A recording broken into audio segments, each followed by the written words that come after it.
Hello students, मैं Mahendra Singh study stand से।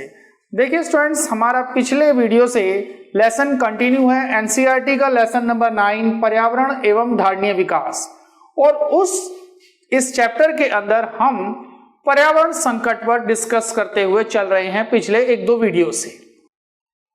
इस वीडियो में भी हम भारत के अंदर जो पर्यावरण से संबंधित चुनौतियां हैं, वैसे ये चुनौतियां विश्वव्यापी हैं, ये बात आप समझकर चलिए। तो हम उन चुनौतियों पर डिस्कस कर रहे हैं। पिछले वीडियो में भी हमने 2-3 वन विनाश और भूमि क्षय, इस तरह की चुनौतियों का विवरण दिया, आपको डिटेल करी।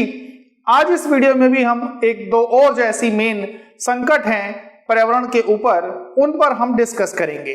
देखिए, भारत के अंदर या विश्व के अंदर एक जो पर्यावरण को लेकर संकट है वो है मृदा अपरदन। इसका इंग्लिश में मीनिंग होता है सॉइल इरोजन। देखिए, सॉइल मीनिंग मृदा यानी मिट्टी, और अपरदन मतलब इरोजन, मतलब उसका घटना, कम होना। देखिए, मैं आपको बताता हूं कि जो भूमि की ऊपरी सतह पर मिट्टी होती है, मिट्टी के अंदर कई पोषक तत्व होते हैं, नाइट्रोजन, फास्फोरस, पोटेशियम, कई सारे के ये तत्व हैं, मिट्टी की ऊपरी सतह पर होते हैं। नोटिस करिएगा इस बात को। पृथ्वी की ऊपरी सतह पर मिट्टी है, और उस मिट्टी के अंदर जो पोषक तत्व हैं वो पौधों के उपजाऊपन के लिए जरूरी है।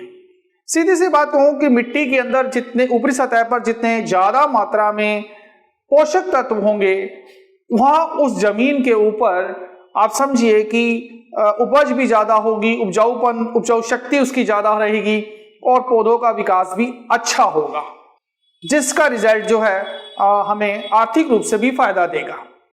लेकिन प्रॉब्लम ये है, समस्या ये है कि जैसे आप समझिए कि इस भूमि में इरोजन, भूमि में अपरदन की समस्या खड़ी हो गई है पर्यावरण संकट के साथ साथ। ये कैसे? जैसे हमने आपको बताया कि ग्लोबल वार्मिंग की वजह से बाढ़ बहुत ज्यादा आ रही है, वन विनाश है, बाढ़ ज्यादा आ रही है। तो बाढ़ का पानी जब आता है तो वो मिट्टी की ऊपरी सतह को बहा कर ले जाता है। मैंने आपको बताया कि मिट्टी की ऊपरी सतह में पोषक तत्व होते हैं।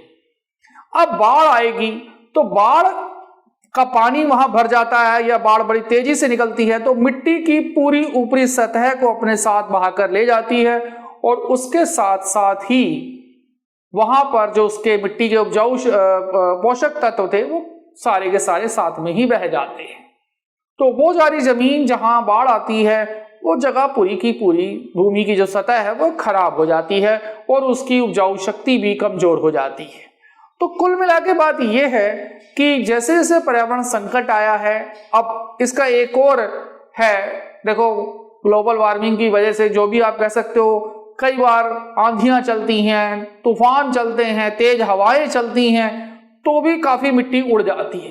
तो उपजाऊ क्षेत्र में बाढ़ का अगर प्रकोप रहता है या तेज हवाएं चलती हैं, तो वो मिट्टी की ऊपरी सतह पर जो भी पोषक तत्व होते हैं उनको उड़ा देती है या उनको बहा ले जाती है, और उससे जो है वो भूमि क्षेत्र खराब हो जाता है, उसका उपजाऊपन कम हो जाता है, और कुल मिला के कहें कि उपज का, पौधों का विकास कम होता है, और उससे आर्थिक रूप से किसानों को नुकसान होता है, अर्थव्यवस्था को भी नुकसान होता है।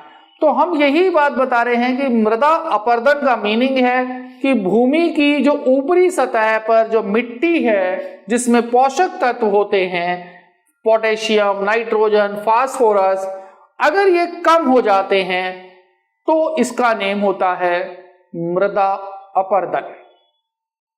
और मैंने आपको बता दिया कि अच्छी उपजाऊ शक्ति और पौधों के विकास के लिए जरूरी होता है कि मृदा में ये पोषक तत्व रहें। लेकिन चक्कर यही है कि कुछ ऐसी चीजें हैं जो इसको पोषक तत्वों को खराब करती हैं, खत्म करती हैं। जैसे कि हमने आपको बताया, कारण के रूप में देखें बाढ़ और तेज हवाएं, विंड और जो फ्लड है, ये मिट्टी की उस पोषक तत्वों को खराब कर देता है, बाढ़ बहा कर ले जाती है, तेज हवाएं इनको उड़ा देती हैं, और उससे जो है भूमि का उपजाऊपन डाउन हो जाता है, पौधों के विकास पर बुरा प्रभाव पड़ता है। तो कुल मिला के अगर देखें तो मृदा अपरदन भी एक गंभीर चिंता का विषय है। देखिए, जहां उपजाऊपन होना है, लिमिटेड क्षेत्र है, और वो भी अगर खराब हो जाए बाढ़ की वजह से, तेज हवाओं की वजह से, अब देखो ग्लोबल वार्मिंग हुई है तो बाढ़, तेज हवाएं, ये असामान्य सी चीजें हो गई हैं, और इसकी वजह से हमारी भूमि को, मृदा को नुकसान हो रहा है। तो ये भी आज के टाइम पर एक गंभीर चिंता का विषय है। तो ये है मृदा अपरदन का एक टॉपिक। अब मैं दूसरे टॉपिक पर बात करता हूं जिसका नाम है जैव विविधता। जैव विविधता मतलब बायोडायवर्सिटी, और पूरा टॉपिक है जैव विविधता की हानि, बायोडायवर्सिटी लॉस। देखिए, बायोडायवर्सिटी क्या है? जैव जीव जंतु, पृथ्वी पर जिस भी तरह के सजीव जीव जंतु, कीट पतंगे, पेड़ पौधे की जितनी भी स्पीशीज, प्रजातियां हैं, वो सब जैव विविधता है। समझ लीजिए आप ये बात, मेरी थोड़ी सी डिटेल में समझिए। क्या है जैव? कौन कौन से जैव? पशु पक्षी, कीट पतंगे, चाहे वो हवा में है चाहे वो भूमि पर है। याद रखिए, हवा में है, भूमि पर है, भूमि के अंदर है, पानी में है, समुद्र में है, बहुत सारे जीव जंतु आप जानते हो, कई सारी लाखों करोड़ों प्रजातियां हैं। हर जीव की, जंतुओं की प्रजातियां, स्पीशीज होती हैं। ये एक बायोडायवर्सिटी बनती है, हमारे पर्यावरण का एक जैव विविधता, विभिन्न प्रकार के जैव हैं और वो हमारे पर्यावरण के लिए जरूरी है। याद रखिए, ये बस सोचिए कि जरूरी नहीं है। छोटे से छोटा कीट पतंगा, समुद्र के जीव जंतु, जमीन के जीव जंतु कहीं ना कहीं हमारे पर्यावरण के लिए जरूरी है। ऐसे ही नहीं बना दिए गए नुकसान के लिए। कहीं ना कहीं हर एक किसी का एक भूमिका होती है, एक रोल होता है, वो अपना रोल प्ले करता है, चाहे वो समुद्र के ऊपर हो या जमीन के ऊपर हो या जमीन के नीचे हो, चाहे हवा में हो। तो ये जो सारा जैव विविधता का क्षेत्र है, ये भी अब नुकसान हो रहा है। जैव विविधता की हानि का मतलब यही है कि जैव विविधता को भी हानि हो रही है। कुल मिला के कहूं तो ये जो जीव जंतु, पेड़ पौधे, जो जैव पाए जाते हैं पृथ्वी के ऊपर, उन सबको नुकसान हो रहा है। कैसे हो रहा है आप समझ सकते हैं।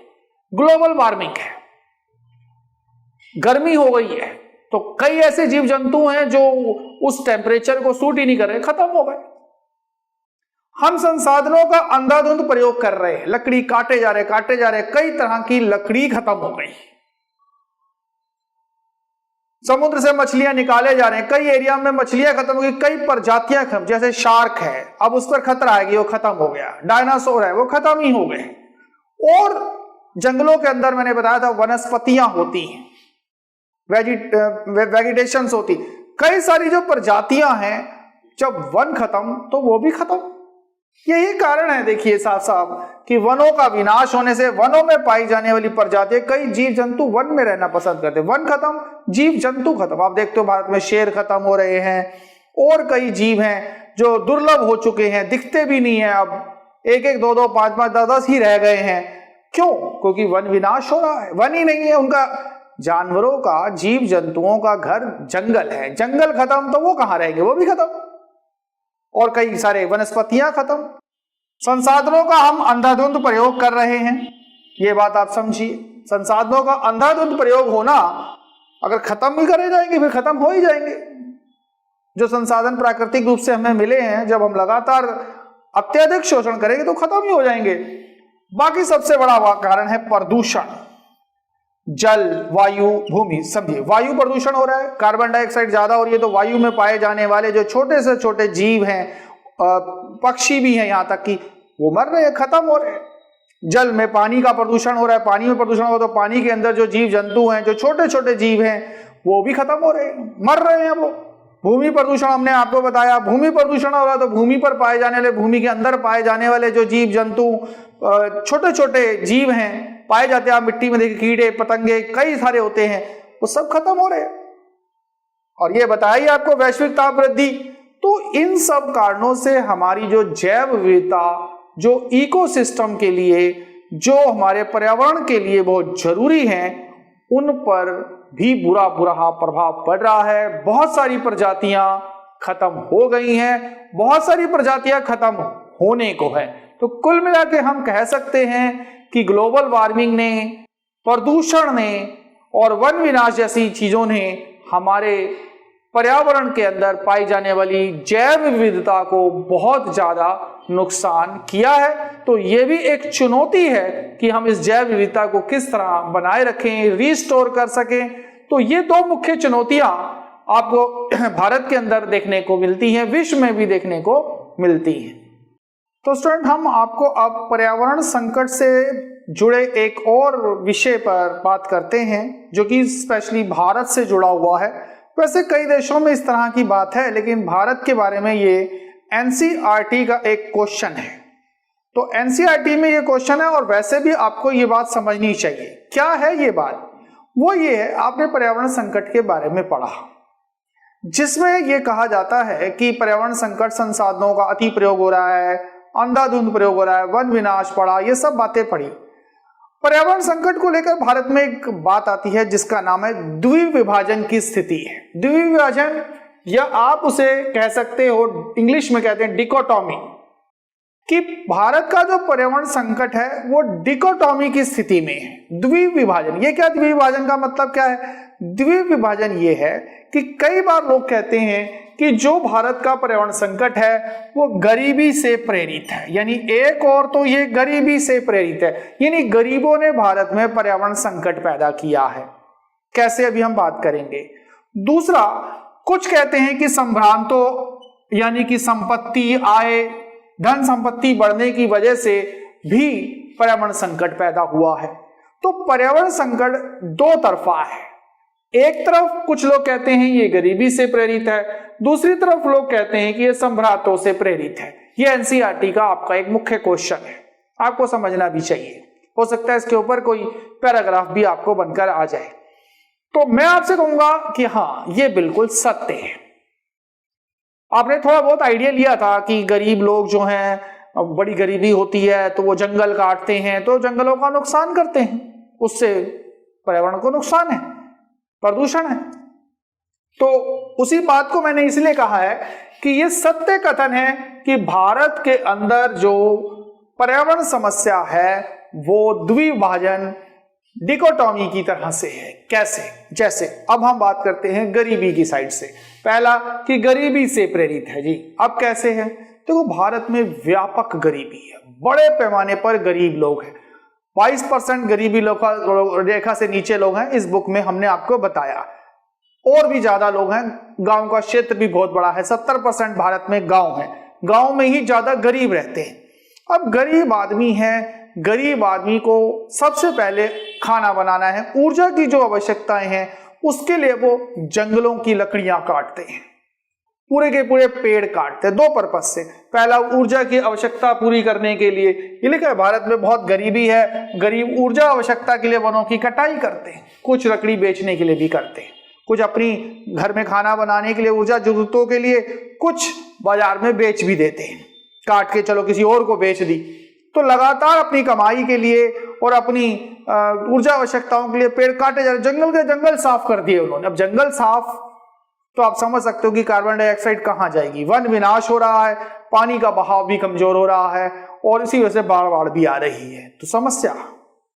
दूसरा, जो गरीब आदमी है वो जानवर पालते हैं, पशुपालन गांवों में बहुत ज्यादा होता है। आपको पता है पशुपालन जो है गांवों में ही ज्यादा होता है, गाय, भैंस, भेड़, बकरियां सब पालते हैं। अब वो खाने के लिए, चारे के लिए, उनके पास गरीब हैं, वो चारा खिलाने के लिए जानवरों को कुछ है नहीं, चलो जी सारे के सारे जानवर जंगलों में छोड़ दिए।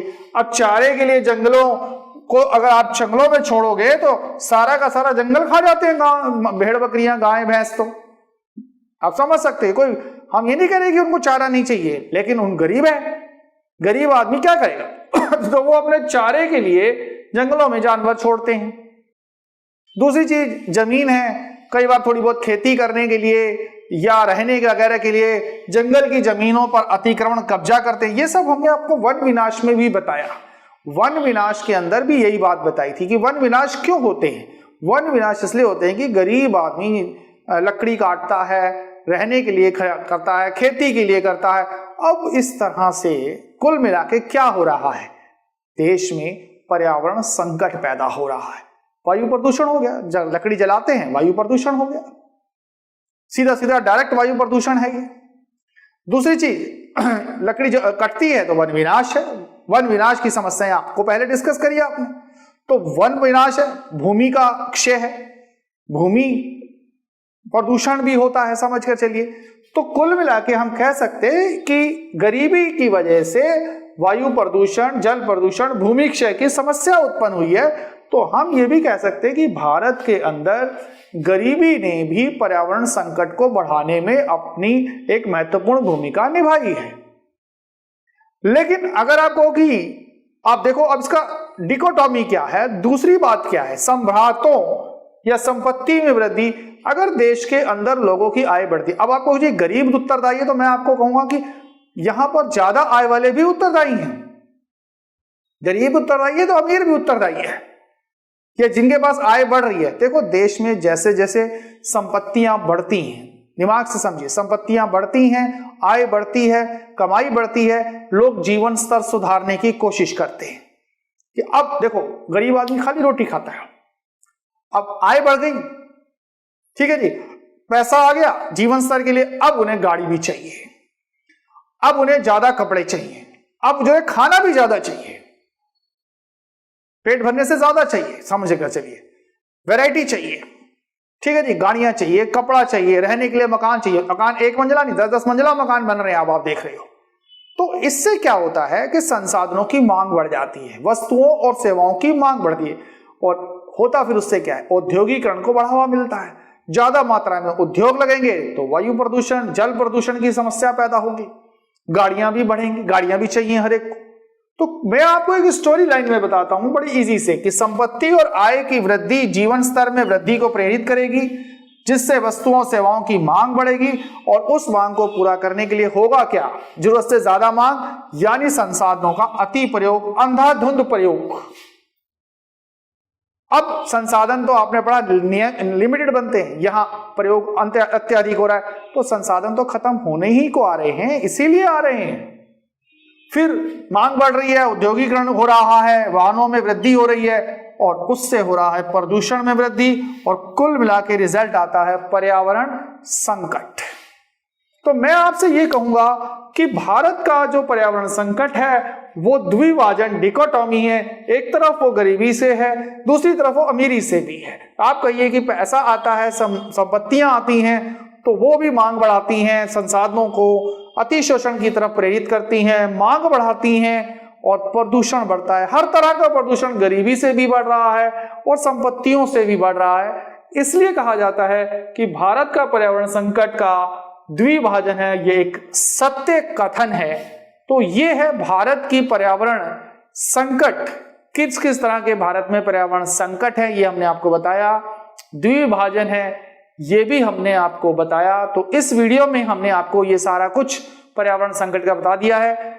अगले वीडियो में हम आपको धारणीय विकास के बारे में टॉपिक को लेकर शुरू करेंगे। और अब आपको अगर इस वीडियो से जुड़ी हुई कोई समस्या आती है, अपनी राय हमें कमेंट बॉक्स में दीजिए, और हमारे चैनल को अगर अभी तक आपने सब्सक्राइब नहीं किया है तो उसे सब्सक्राइब कीजिए, वीडियो को शेयर कीजिए और लाइक कीजिए।